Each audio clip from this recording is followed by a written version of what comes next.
Now, I'm going to talk about how to manage trauma. Obviously, I will give you steps that you can use independently in your own home or in your own life.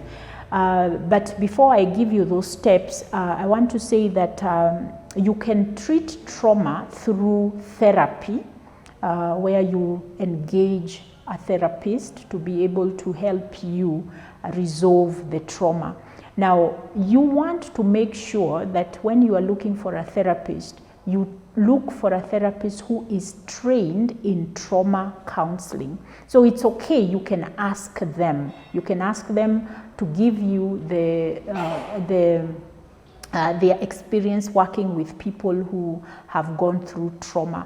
A lot of times we don't realize that when you are engaging a therapist, you have a right to know their education, you have a right to know their experience, so that you can be sure that the therapist you are choosing is the therapist who is able to connect with what you need for them to do for you. So there is nothing wrong with asking that. So you do need a therapist can help you process trauma. Number two, you can talk to a psychiatrist. And most of the times the reason why you go to a psychiatrist is because you are unable to manage things like sleep patterns. You are not sleeping at night. You are not able to manage emotional reactions to life. You are overreacting. You are running away from home. You are constantly thinking about harming yourself. You are suicidal. You are constantly thinking about harming another person. Please do not take that lightly. Go and see a psychiatrist. There is no shame in seeing a psychiatrist, because what the psychiatrist will do, they will give you medication that will quiet your brain, that will reduce the emotional reaction in your brain, and will be able to get you into back to a normal space, so that now you can do therapy. I always say that whenever you have an issue of where you have emotional trouble, psychological and mental anguish, and you cannot control it, you are not able to use stress management to control it, or even when you talk to people, the behaviors, the emotions, they are not changing, go and see a psychiatrist, because the psychiatrist can give you the medication that will help your brain to calm down. And then the psychiatrist and the therapist can work together, because you still need to process the experience, so that your brain can release it, can stop reacting to the memory of that trauma.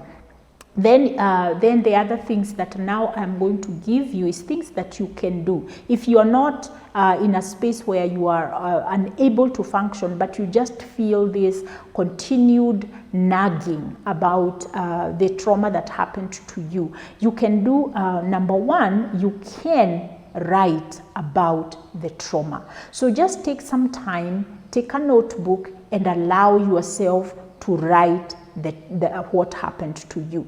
The best way, for me, the best way to do that is to write a letter to the person who caused the trauma, or the person that may have caused you to feel the trauma feelings that you do. Write it out. You are not going to send it to them. You're not going to share it with them. You're going to do it for your own good, so that your brain can release that information, and you can normalize the trauma. Because sometimes what happens is that because you are not processing it, you are not allowing yourself to think through it and talk through it, then it continues to remain as a very distressful memory. And so what you want to do, you can start writing, and write letters to people who have caused you those feelings of trauma. And then number two, you want to write that letter in a way that is balanced, where you are writing about your anger, but also you are also writing about the situation of what could have happened. Because usually the suffering is usually in the question why. Why did you do that to me? what was it about me that you saw that you did that to me? For instance, a child who was sexually molested by an individual who was older, people they trusted, that child might still be, as an adult, they keep asking the question, why did you do that to me? That child, it means that that child internalized that there was something wrong with me, that they have taken responsibility for that. When you write as an adult, you are writing to say, this was not my fault. There was nothing wrong with me. You are the one who was in the wrong. And so you assign blame where it is supposed to be. Once you do that, then you begin to work on the fact that even though you don't understand why they did it, that you leave it to them so that you can heal yourself. You can start the healing journey instead of just staying stuck there wanting to understand why. A lot of times with trauma, we want people to explain to us why they did it. We want to have a reason why it happened. When you don't have that reason, what happens is that you feel stuck and you are unable to move on or to move away from the suffering.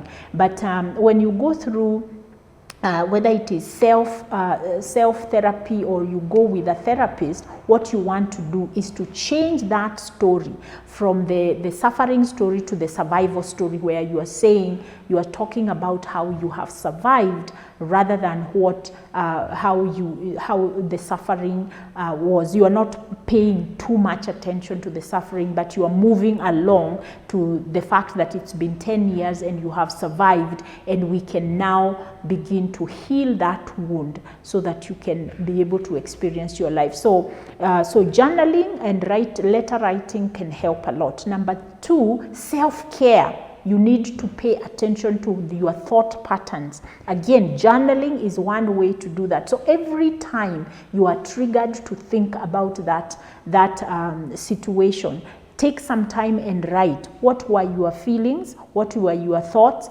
plus what was the triggering event, or what was the thing that triggered that. It can be a smell, it can be a memory, it can be an image, it can be a person.